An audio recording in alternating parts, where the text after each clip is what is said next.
2027 December 9లోగా పూర్తి చేసి తెలంగాణ రైతాంగానికి అంకితం చేయాలని, నల్గొండ ఫ్లోరైడ్ బాధితులను ఆదుకోవాలని ఒక సంకల్పంతోని మేము ముందుకు వెళ్తున్నాం. ఎవరు ఎన్ని అడ్డంకులు కల్పించినా, అవాకులు చెవాకులు పేలినా మా ప్రయత్నంలో మేము వెనకడుగు వేయం. సమస్యలు వచ్చినప్పుడు నిటారుగా నిలబడి ఆ సమస్యల్ని అడ్డుకుంటాం, ఆ సమస్యల్ని పరిష్కరించుకుంటాం, తప్పుడు ప్రచారాలను తిప్పి కొట్టామని చెప్పి ఈ సందర్భంగా తెలంగాణ సమాజానికి నేను తెలియజేయడానికి సంతోషిస్తున్నాను. అదే విధంగా హైదరాబాద్ అనేది ఒక బ్రాండ్.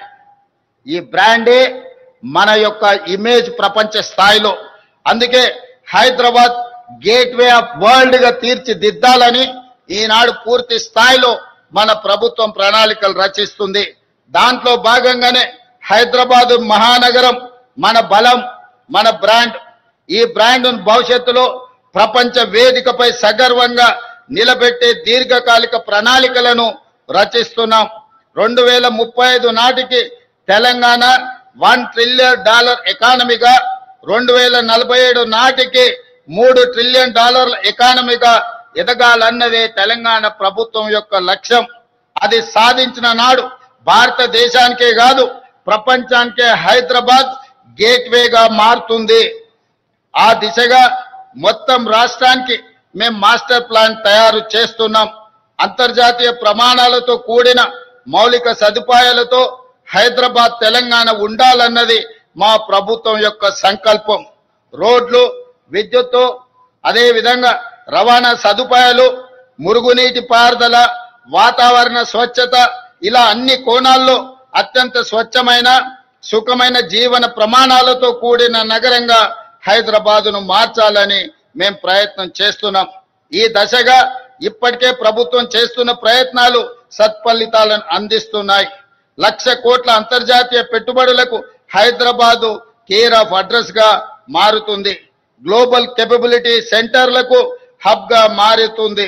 హైదరాబాదు నగరానికి వచ్చే 100 ఏళ్ల తాగునీటి అవసరాలకు శాశ్వత పరిష్కారంగా గోదావరి జలాలను తీసుకువస్తున్నాం. దీనికోసం 7,360 కోట్ల రూపాయలతో గోదావరి 2వ దశ 3వ దశ పనులను ఇటీవలనే ప్రారంభించుకున్నామని తెలియజేయడానికి నేను సంతోషిస్తున్నాను. హైదరాబాద్ బ్రాండ్ ఇమేజ్ ని పెంచేలా మూసీ పునరుజ్జీవన ప్రాజెక్టు, గాంధీ సరోవర్ ప్రాజెక్టులు ఉండబోతున్నాయి.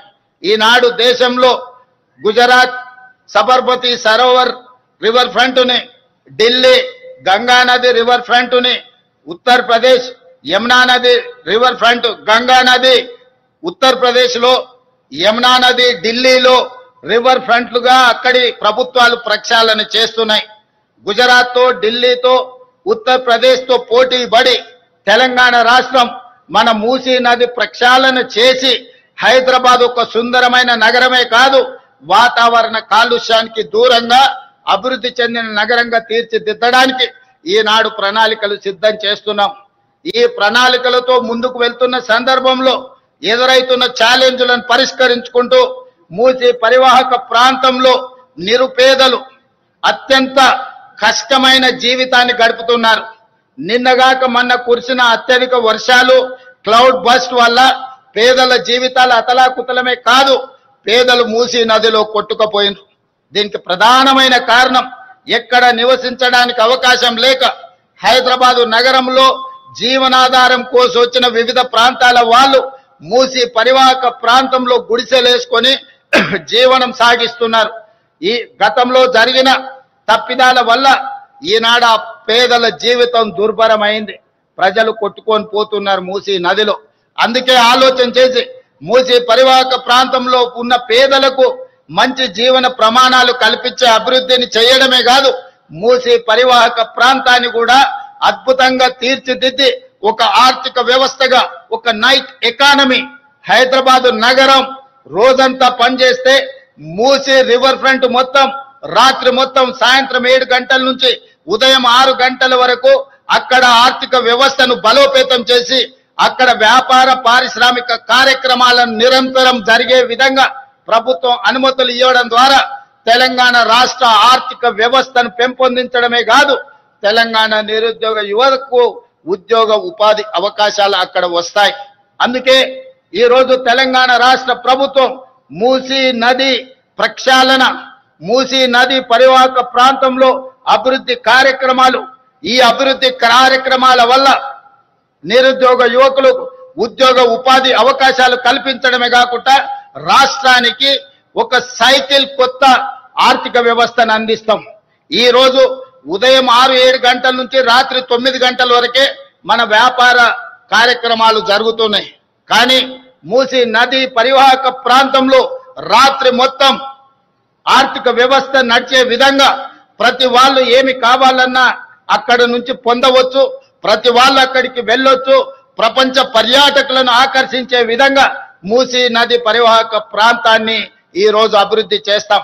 ఇదే కాదు, హిందువులకు సంబంధించిన దేవాలయం కావచ్చు, ముస్లిం సోదరులకు సంబంధించిన మసీదు కావచ్చు, సిక్కు సోదరులకు సంబంధించిన గురుద్వారా కావచ్చు, క్రిస్టియన్ సోదరులకు సంబంధించిన చర్చిలు కావచ్చు, ఈ నదీ పరివాహక ప్రాంతంలో మత సామరస్యంతో కూడుకున్న గొప్ప కట్టడాలను కట్టడం ద్వారా ప్రపంచ పర్యాటకులను ఆకర్షించి ఈ ప్రాంతాన్ని అభివృద్ధి చేయాలన్న ఆలోచన చేయడమే కాకుండా తెలంగాణ వైతాళికులు, తెలంగాణ చరిత్రకు, తెలంగాణ పోరాటాలకు ప్రతీకలైన గొప్ప వ్యక్తుల యొక్క అక్కడ విగ్రహాలు పెట్టుకోవడం ద్వారా ప్రపంచ పర్యాటకులకు తెలంగాణ చరిత్రను అందించడానికి ఈ మూసీ నది పరివాహక ప్రాంతాన్ని ఈ రోజు అభివృద్ధి చేయబోతున్నాం.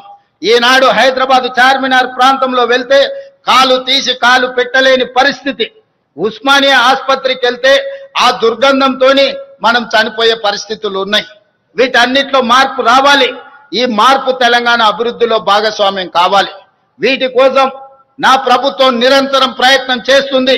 ఈ ప్రయత్నంలో ఒడిదుడుకులు వచ్చినా నిటారుగా నిలబడి అడ్డుకుంటాం, అభివృద్ధిని ముందుకు తీసుకువెళ్తాం. భవిష్యత్ తరాలకు మూసీ నది పరివాహక ప్రాంతం ప్రపంచానికే ఆదర్శంగా నిలబడే విధంగా ఈనాడు ప్రభుత్వం ప్రణాళికలు రచిస్తుంది. తొందరలోనే ఈ ప్రణాళికలను కార్యక్రమాలను ప్రారంభించుకుంటాం. డిసెంబర్ 9, 2025 లోపల ఈ ప్రణాళిక కార్యక్రమాలను ప్రారంభించుకుంటామని తెలియజేయడానికి నేను సంతోషపడుతున్నాను. అదే విధంగా ORR పై తలపెట్టిన గేట్వే ఆఫ్ హైదరాబాద్ గొప్ప స్వాగత తోరణంగా నిలుస్తుంది. 24,000 కోట్ల రూపాయల అంచనాతో మెట్రో 2వ దశ విస్తరణ ప్రాజెక్టును చేపట్టబోతున్నాం. ఇప్పటికే 69 కిలోమీటర్లు ఉన్న మెట్రో మార్గానికి అదనంగా